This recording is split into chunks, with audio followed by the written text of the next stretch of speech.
Well, hello everybody. It's been just a bit since I have done a video or a recording for growing up in the wilds of suburbia, so I don't have a whole lot of time today, unfortunately. But I do want to just put something out there. I've, as we most of us are, over a month into social distancing, quarantining, that kind of thing. Um, it weighs on everybody a little bit differently. Uh, so this is some of the things that have come to mind that I've noticed that I would like to actually address just a little bit. Doesn't mean that what I'm about to say or what I'm going to go over is the absolute truth to everything, but if anything else, perhaps it's a better way of finding some sort of truth in the situation as they live their daily lives. Um, we have had a lot of challenges here as far as professional misinformation, coupled with social media as a platform to get information out there and how to actually behave with that information. So the majority of people aren't finding enough logic behind things, but more emotional charge with the things that they're getting into as far as the social medias go, or hell, even just the regular mainstream media does seem to have made a pretty drastic shift over the last decade that seems to be more sensationalized with less logic, values, and facts. Things that are touted as facts, are touted as facts. So just for some immediate clarity and potential progressions in this conversation, some of the things that I have noticed is the encouragement that our social medias have on us to become more and more narcissistic. It's Hollywood has been coined as being the most, very narcissistic in their portrayal of daily life, the me-centric values. You hear these scandals all the time about how people are, atrocious to work with. They're challenging. They're constantly me-centric. Everybody else needs to do whatever. And then there's all these atrocities of human behavior that they exhibit when they're on set or when they're doing something or when they're asked to do something, whatever. And people sit back in this type of, oh, this is a surprise kind of situation, and I can't believe the audacity of that particular celebrity behaving that way. And now it's more, it's becoming more and more of an in-house type thing where people get on their social media platforms, including YouTube, and put their opinions out. They get rewarded by the people that are around them or that follow them, that listen to their opinions. Regardless of the agenda they have, they still react a certain way. So, the person says, hey, I'm having a great day going to the grocery store, and then they get how many likes. It's a daily behavior. Who really, it's not a big deal, but over time, that could make that person feel an inflated sense of value or importance that later becomes, a bigger issue because it's now growing out of a healthy balance. With every elevation we take, there's a higher likelihood we're going to get anxiety when things don't go the direction that we think that it's going to go and we perceive it. The further we get away from where we started, the less we're developed to maintain that place as far as where we've been elevated to in our emotions or whatever attribute we're being considered to have value in. Instagram models, those kind of people, they have, if they're an Instagram model, they're probably going to have, a body type that people are approving of in a way that may not necessarily fully be the all day long approval, the living with approval, the kind of relationship approval they get with people that are immediately in their life. They get this superficial distance relationship where now they have this feeling that they're valuable, but they don't have all the other variables that help them cope with denial or being dismissed. So that as where our character outgrows who we are as a person, and the stability of who we are as a person. So that gives us our coping mechanisms. When we don't have strong coping mechanisms or resolution systems to overcome whatever it is that we're quote unquote coping with, that increases the likelihood of an anxiety issue. And the more anxiety you deal with, or the longer you deal with those anxieties, create potential for mental health issues. General anxiety disorders up to or after 6 months of consistent anxiety issues that are manifesting into something else, which is, general anxiety is the next manifestation to daily anxiety. So we're dealing with that. We as a society are becoming far more tribal and individually centered and not so much group centered, although our groups are helping divide us into smaller sections. Now, if we continue this without a writing element, we're likely going to come up with individuals that are just, so um, they're people that are, the word that I'm looking for here is, lethargic in behavior. They're not really going to be quick. They're to action of any type, unless it's me centric, and everybody else's hardships are well deserved upon them, unless of course they're the ones hitting the like button and following somebody for their own, whatever their agenda is, whether that's a power move or if it's a physical experience or whatever that might be. That's their reward sequence for following that person in the first place. So but aside from, like, not even aside from that, actually part of that is that the people will actually end up creating more distance between each other. Right now we do have a very high political divide going on, where where people's loyalties lie in their political agendas, and it's an interesting thing to see unfolding, because there's a consistency of making boogeymen of people. That this person is always bad because of these reasons, and instead of questioning the source of information, they just pay attention to what the source of information is saying versus, again, questioning that source.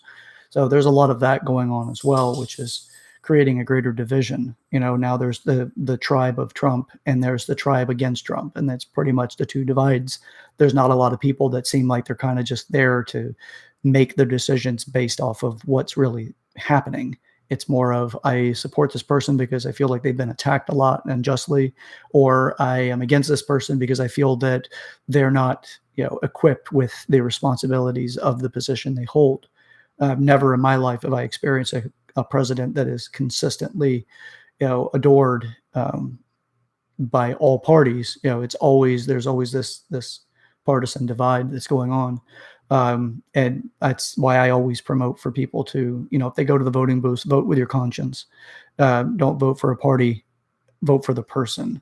What is it that they say? Are you completely convinced of their honesty, or are you told that they're honest?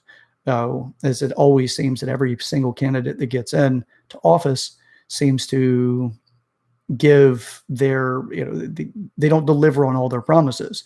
There's reasons for that. Obviously, you can make as many promises as you like with all absolute earnest or sincerity. Once you get in, you're going to have the opposition for people that either don't want to see that come to fruition or don't understand what you're trying to accomplish, but they see that of like supporting your view is against their party agenda, or what it might do for the future of your own rapport. And that's where these party line divides come into play, and they become such a consistency. I really like what you're doing. What do they typically do to reduce the likelihood somebody's going to jump party lines or vote differently? And they refer to them as being flip-floppers. Now, I come from more of a science background. I really appreciate science a great deal, predominantly psychology, but there's a lot of the sciences I have a great deal of appreciation for. And what I find that is a significant degree of, if you change your mind because new evidence has come along and you bring that to the public light from a political position, you seem to be a bad person for changing lanes or to jumping the aisle, as they say, because apparently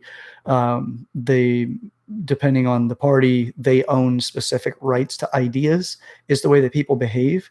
And the reality is that ideas aren't, they may be originated in a person, but that doesn't mean the person owns the idea.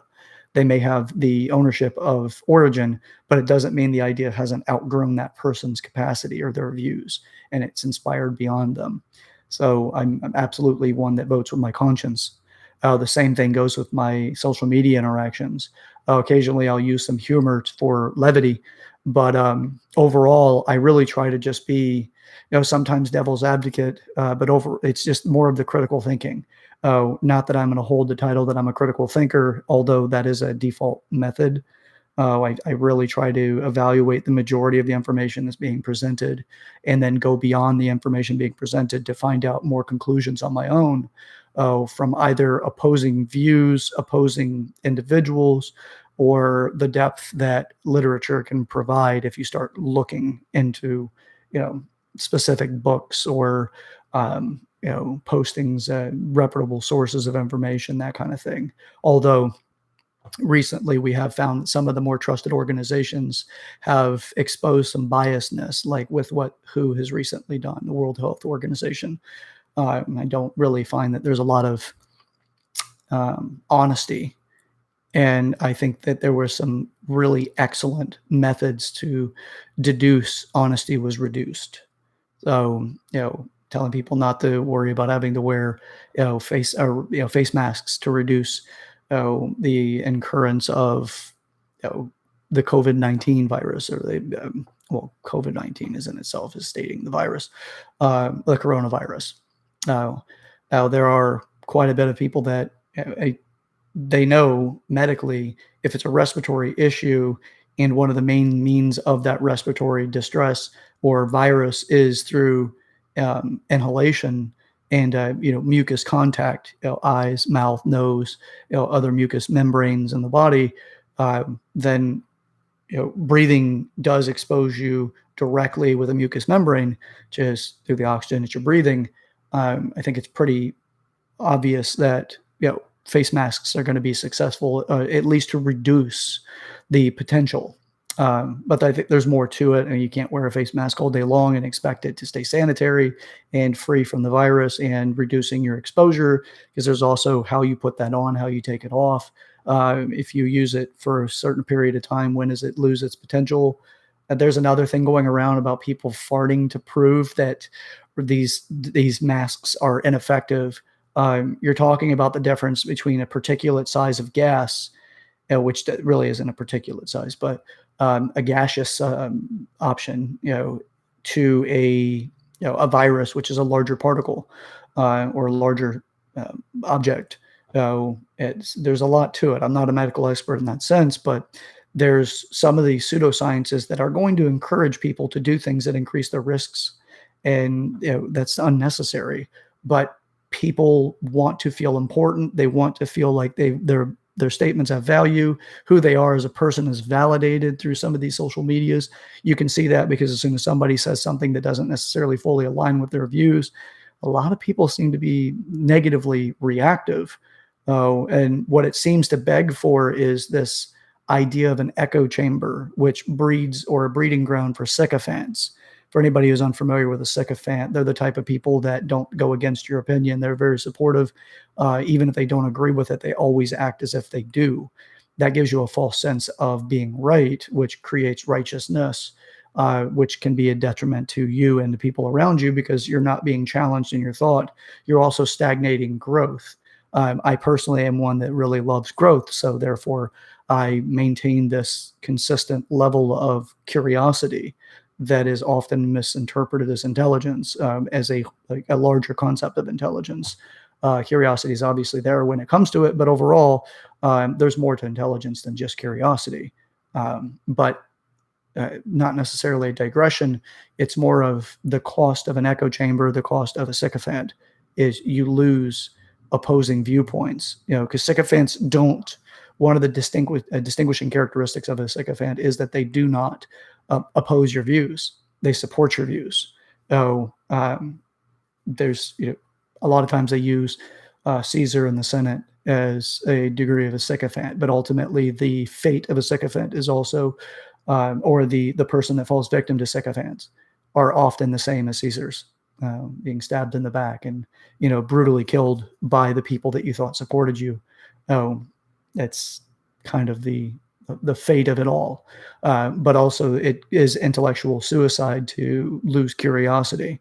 You have a very good and real chance of becoming very wrong about a lot of things. And to be stuck in the idea of being right makes you right in your head, but not necessarily everyone else's. And the more people that support that idea that you're right, the more likely you are to not correct that direction or to be stunted in it. It's an interesting thing when you think about what is right. Being right is not a one to correct option. It's not you're right now and an overview, you're right, and on the detail level, you're right as well, is a granted thing. You can be right from the overview, but wrong from the details. you can be right from the primary level of that information, but wrong in the long term or the last stages of that information. The total execution or the total lifespan of that information, you may actually be wrong, but you were right in the beginning. And if you refuse to grow with curiosity throughout the process of that information, you are likely to become a novelty of that information, or an ancestor of the thought, but not the current living body of that thought. So my encouragement is to stay curious, be mindful of those that seem like they're always agreeing with you, that never seem to produce their own ideas. If you don't feel challenged in a conversation with somebody at some point in time, you may be talking to somebody who may be a little too fanatical or maybe a sycophant. Either way, they're both potentially dangerous to your long-term well-being, whether that's your internal psychological well-being or if it's your physical external well-being. So don't develop a verbal stalker, basically, is another way of looking at it. But it's, again, that's also part of that information total hierarchy value, that a verbal or a social media based, I agree with you and I'm admiring you, to be a stalker. Not really saying that, but I am saying that it could be at a particular life stage that that person may actually come across that way, but you may not notice it, and the dangers that come with that.